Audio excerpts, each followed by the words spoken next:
सभी को प्रणाम। शुभ संध्या। मैं ऋषिका। आज हेलन केलर की जयंती, तो उसके उपलक्ष्य में मैं कहानी सुनाने जा रही हूँ। उनके बारे में कुछ कहना चाहूँगी। वह लड़की ना तो देख सकती थी, ना वह बोल सकती थी, और ना ही वह सुन सकती थी, लेकिन फिर भी जिद थी उसे हमेशा स्कूल और कॉलेज में आगे बढ़ने की। उसे देखकर लोग यही कहते थे कि वह अपनी ज़िंदगी में कुछ नहीं कर सकती, लेकिन उस अंधी लड़की के अंतर्मन की आवाज़ यह कहती थी कि तुम बहुत कुछ कर सकती हो। उसने दुनिया वालों की नकारात्मक बातें नहीं सुनी। उसने बस अपने अंदर की सकारात्मक ध्वनि को महसूस किया और आगे बढ़ती गई। उसके इसी आगे बढ़ने के जुनून से उस विश्व प्रसिद्ध लेखिका बना डाला। उसने अपनी आँखों के अंधेरों से लड़कर अपनी कामयाबी का उजाला पूरे संसार में फैला दिया। उस अंधी लड़की ने एक दो नहीं बल्कि 9 किताबें लिख डाली। किताबों में लिखे शब्द उसकी दिल की आवाज़ थे। उसकी लिखी पुस्तकें इतनी अधिक पसंद की गई कि उनका संसार की 50 भाषाओं में अनुवाद किया गया।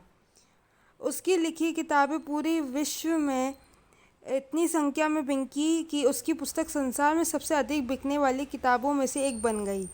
जो कोई भी इस अनोखी लड़की की कहानी सुनता था, आश्चर्यचकित रह जाता था। उस पावरफुल लड़की ने अपने अपंगता की दीवार को तोड़कर अपनी मंजिल पा लिया था। लोग कहते थे कि उसमें कोई दैवीय शक्ति थी जो सदैव उसके साथ रहती थी। जी हाँ, यह अमेरिका की हेलन केलर थी, जो 27 जून 1880 को अल्बामा में पैदा हुई थी। जन्म के समय हेलन स्वस्थ थी, लेकिन 19 महीने की होने पर नन्ही हेलन को एक बीमारी ने अपनी चपेट में ले लिया, और उस भयंकर रोग ने उसकी देखने, बोलने और सुनने की शक्ति छीन ली। लेकिन नन्ही हेलन ने हार ना मानी। उसने ब्रेल लिपि के द्वारा पढ़ना लिखना सीखा, और यही नहीं बल्कि देखते ही देखते 8 भाषाओं की ज्ञाता बन गई। ऐसी लड़की जो ना बोल सकती हो, ना देख सकती हो और ना सुन सकती हो, उसके बावजूद उसके द्वारा इतना ज्ञान अर्जित करना एक आश्चर्य का विषय था। कुछ लोगों का कहना था कि उसे ध्यान योग के द्वारा अपने अंदर दैवीय शक्ति का विकास का लिया था, इसलिए उस पर गॉड की विशेष अनुकंपा थी। वह नेत्रहीन और मुख बधिर होने बाद भी अपने दैनिक कार्यों को करने के लिए कभी दूसरों का सहारा नहीं लेती थी। वह अपना हर कार्य अपने आप करती थीं।